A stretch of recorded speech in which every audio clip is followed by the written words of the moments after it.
I'm leaving this poor kid alone. Like, just do your stuff. Awkward moments happen to the best of us. You can even ask Hayden Panettiere. Well, maybe you shouldn't. Hayden Panettiere is not okay after this awkward interview. During an interview with People magazine for their cover story, Hayden Panettiere recently spoke up about dealing with her brother's passing and other sensitive subjects. He was my only sibling, and he was my younger sibling, and it was my job to protect him. After Hayden's interview was recently shared on social media, admirers expressed their concern and criticism. A lot of people are requesting that the videos be removed, and some are inquiring as to why the interview wasn't called off.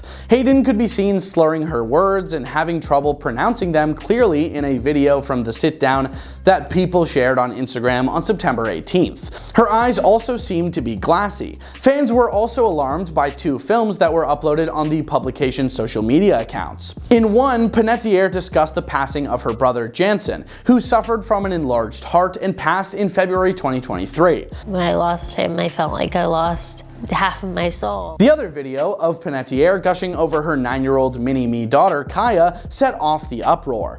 Poor Hayden, obviously not sober. Do better, people. One user commented under the post, joining several other remarks that called out the publication for releasing the interview in the first place. Another user added that Panettiere's interview reminded them of Anna Nicole Smith, who passed away in 2007. The surprise death, Anna Nicole Smith, just 39 years old. There should be a law against doing interviews and also posting videos of a public figure obviously under the influence of something or just not doing well. Shame. Reminds me of Anna Nicole. One of the primary complaints made by fans was that People magazine ought to have either declined to publish Panettiere's interview or rescheduled it completely as soon as Hayden showed up and it became apparent that she wasn't acting quite like herself. You wish you'd never realize. In July 2022, Hayden talked to the media about her issues with her habits. She has been vocal about these things before. When Panettiere was just 15 years old, a member of her staff started bringing her happy consumables before she would walk the red carpet. They were to make me peppy during interviews, she stated. I had no idea that this was not an appropriate thing or what door that would open for me when it came to my habits. My saving grace is that I couldn't be messy while on set and working, she continued. But things kept getting out of control off set, and as I got older, the stuff became something I almost couldn't live without.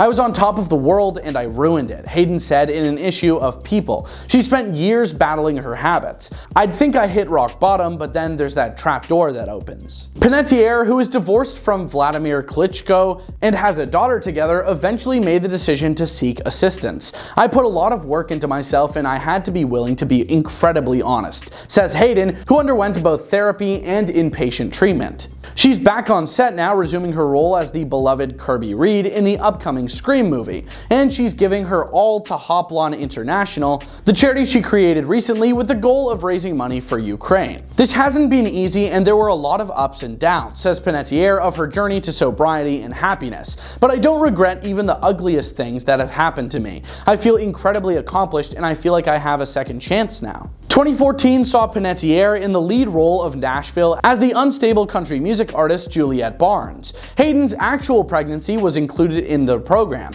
and it quickly became apparent that the inner demons of her character reflected those of Hayden.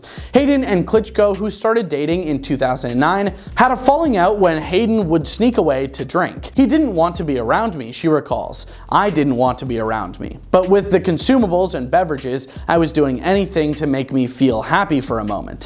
Then I'd feel worse than I did before. I was in a cycle of self-destruction. After spending 8 months in treatment, Panettiere claims that her time there had given her the means to get over the hump of her bad behavior.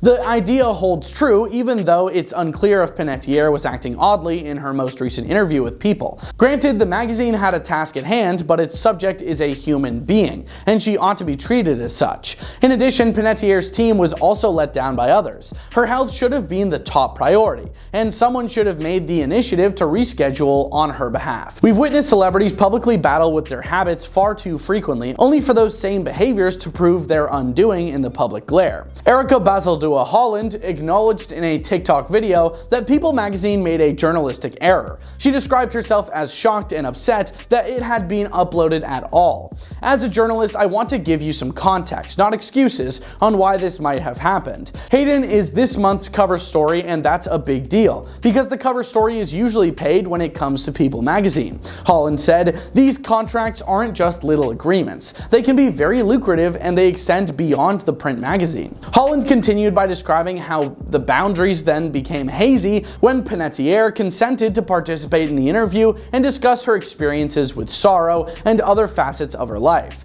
People magazine concurred, raising the question of whether the journalist has a duty to safeguard her in the event that she shows up unwell, or if this is a contractual obligation. Since the video was posted, Panettiere's team told Page 6, speaking about her brother for the first time was very emotional for her, and it had been a long and exhausting day for her. She was not under the influence. Holland concurred that the interview ought never to have been published, nevertheless, morally speaking. "I don't know what good it does for anybody involved. I do wonder if this will be something that they end up removing." Holland wondered. "I know that as consumers of media, when we speak up, the larger news organizations, they listen." After fans expressed concern over an interview she recently did with People magazine that raised doubts about her mental health and sobriety, Hayden Panettiere is providing her side of the story. "It's unfathomable that I'm even in this position, but I feel forced to address it in a space where I won't be criticized for how fast or slow I speak." Hayden wrote via Instagram, "I hadn't slept for 2 days prior to filming due to one of my dogs who was recovering from an emergency surgical procedure." She also addressed claims that during the interview she was intoxicated.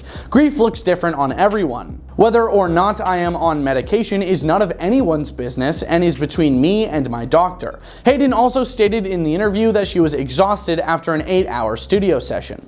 "My rep stopped the interview early as it became obvious that I was fading, especially as the subject matter became heavier." She wrote, adding that they were told that the magazine would edit it and that it would be a beautiful piece. She went on to say that the real issue here is the toxicity of social media and a news cycle that is driven by clickbait. After that, Panettiere concluded the long article with a note for her fans. "For those of you who have come to my defense amidst this chaos, I am so grateful." She added, "Like I've said before, I am a work in progress. We all are." Social media users who felt that People shouldn't have published the footage of their interview with Hayden were very critical of the publication after they saw it on Instagram. "I'm shocked this is posted. It's uncomfortable and sad to watch." One person commented, with another calling it complete exploitation. PETA Murgatroyd even weighed in, adding, "This interview should be removed ASAP." A source exclusively told Page 6, however, that Panettiere fully cooperated with People's team during the interview and video, and that her team was on set for the duration of the shoot. I've kept as much as I could of my private life to myself. What do you guys think of the news? Do you sympathize? Let us know in the comments, and we hope you have a great day. Peace out.